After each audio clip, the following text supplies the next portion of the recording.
Hey everyone, I'm Amy Connell. Thanks for tuning in to Lessons to My Teenage Self, a Christ-centered, diet culture-free show about all things health for teen girls. This is the shortcut you need to thrive in your physical, mental, and spiritual health. As a personal trainer and nutrition coach, I'm passionate about empowering you to find your best version of health, and each week we dig into one topic I wish I'd known as a teen.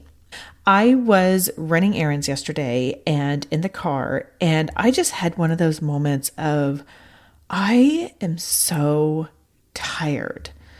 And then I stopped to think, why am I so tired? I don't understand. And I realized that I think I'm not the only one who will have these moments of just feeling so just run down and fatigued. And maybe it's not as simple as it seems. I had gotten plenty of sleep the night before and, woke up feeling okay. And so it wasn't simple. It wasn't simple for me to just point to something and go, oh, well, this is why. So I started going through all of the things that I have learned and started realizing that, oh, maybe this is something I should share with my friends on Lessons to My Teenage Self, because it's not always as easy as pointing to one particular reason. I wanted to share with you 10 reasons you may be tired today. And in order to keep this within the time length that I try to do with these solo episodes, I'm not going to get into them super deeply, but hopefully it might just give you some information and something to think about when you do have those times that you are so tired and you're wondering why. So let's dig into the 10 reasons why you may be so tired. The first one, obviously, is sleep. I won't spend much time on there, but if you have not gotten a good at least 7 to 9 hours of sleep consistently for several nights in a row, and what you get most of the time, then you probably are sleep deficient, and that might be one of the biggest reasons you are tired. I don't think you need me to tell you to make sure that you're getting enough sleep. You probably hear that elsewhere, and I hope you are. So I will move on to number 2. Number 2 is hydration. Our body is about 60% water, and we lose about 12 cups of water a day just doing things like breathing and talking and digesting and general activity. And you're losing even more than that if you're sweating or if you're exercising.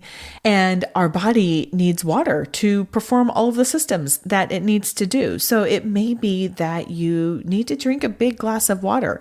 How do you know if you are dehydrated? Well, check your urine. You want your urine to be about lemonade color or lighter. The darker it is, the more dehydrated you are going to be. Now, of course, you will probably be more dehydrated first thing in the morning. So that's why I love to recommend that you have just a really nice big glass of water first thing. If you drink coffee, even before that, I've been trying to drink more water before coffee. And I think it does make a difference for whatever it's worth. Now, if you are hydrated and your urine is a nice light yellow or lighter, but you are still feeling really run down, it may be that you need some more electrolytes in those fluids. And that is number 3. You need more electrolytes. I used to teach fitness classes outside, and there was a season in the summer that I was out there for about 2.5 hours. Now, I live in the Houston, Texas area. It is hot. It is humid. I had to be very intentional about making sure that not only was I hydrated, but that I also had some electrolytes.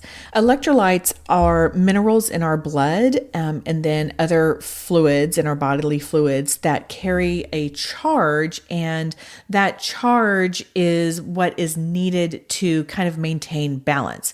So the 4 main electrolytes are sodium, potassium, calcium, and magnesium. There are a few more, but those are kind of the 4 main ones that I like to focus on.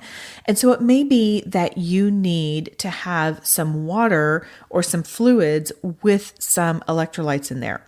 Now, yes, you absolutely can use some of the ones that you get at the grocery store. Gatorade is kind of the OG electrolyte. It has mostly sodium in it. It doesn't really have that much potassium and magnesium. So I like to say, if you're going to get an electrolyte drink because you think that you need electrolytes, then turn the label around and look, it will probably have sodium because that's a very easy electrolyte to add.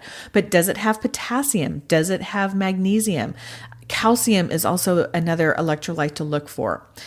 Instead of buying electrolyte drinks, you can actually make your own. And so here's a really simple combination. Have a third of a cup of orange juice. If you can get the naturally squeezed ones or squeeze it yourself, that's even better because it's going to have some of the pulp in there, which also has some fiber. It will just be a little higher concentration and it won't have anything added. But do a third a cup of orange juice, do 1 cup of water, and then just a pinch of salt. And in that, you will get your sodium, you will get your potassium, you will get your magnesium, and that might help recharge with the electrolytes so you are not so tired. Number 4, it may be that you need to add some variety and particularly some natural color variety to what you are eating. Naturally colored plants, vibrant plants, colorful plants, however you want to say it, these are nutritionally dense foods that have a lot of macronutrients and particularly micronutrients that will help your body perform its best. I have a list in my book, Your Core Strength, of all of not all, but a lot of the micronutrients that are out there and foods that carry them. But in general, if you can just load your plate up as much as possible with a lot of vibrantly colored plants, then that will help provide your body with the micronutrients and the nutrition that your body may be missing. Number 5. It may be that you've got a lot of stress in your life, and this can come about in a lot of different ways. Maybe you have a big project.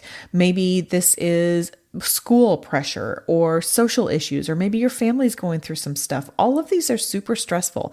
And even if you are getting plenty of sleep, your brain and your mind may be overloaded right now. And so it may need a bit of a break. Mindful breathing is a wonderful option if that is one of the reasons why you may be encountering some stress and some stress fatigue. Go back to the episode from May 8th and May 15th, 2024 in Finding Peace, Mindful Breathing for Christian Teens. And so I share with you some of the tactics that you can use if you want to incorporate mindful breathing. Number 6, your menstrual cycle. One of the things I had no idea about until, I'm not kidding you, probably 5 years ago, which for me is a little too late, is our energy levels fluctuate a lot during our menstrual cycle. And in fact, I do have someone coming on in a few months talking about this very thing. But if it is about a week or so before your menstrual cycle, you may be experiencing what we lovingly call PMS, premenstrual syndrome. But this is caused by a drop in estrogen and a rise in progesterone, which can contribute to feeling tired. Yes, that dropping of estrogen, you're not going to feel as energetic, or maybe you just kind of feel that lethargic. And so if you are getting those PMS symptoms and if you are feeling tired, that might be why. And first of all, it's so normal, but it might be nice to know, like, okay, this is just where I am in my cycle right now, and I will feel better once this period of time passes. No pun intended. But, that might be another reason why you are tired. Kind of related to menstrual cycles is number 7, anemia. Now, I am not here to diagnose anyone. However, if you have heavy menstrual periods, you may be losing a lot of iron, which can cause anemia. When I was younger, I had incredibly heavy periods, And when we lose a lot of blood, wherever that is coming from, then we may be losing a lot of iron. So you can try supplementing or adding some other food that are iron rich into your diet. So that can be like red meat, like beef or bison or lamb. Spinach has a lot of iron in it. Legumes like lentils and chickpeas. Fortified cereals are great. So that would be a great snack or a great something to have that has fortified with iron. Pumpkin seeds and quinoa both have iron as well. So these can all help supplement your iron after your menstrual cycle. And believe it or not, almost 40% of American teenage girls and young women have low levels of iron.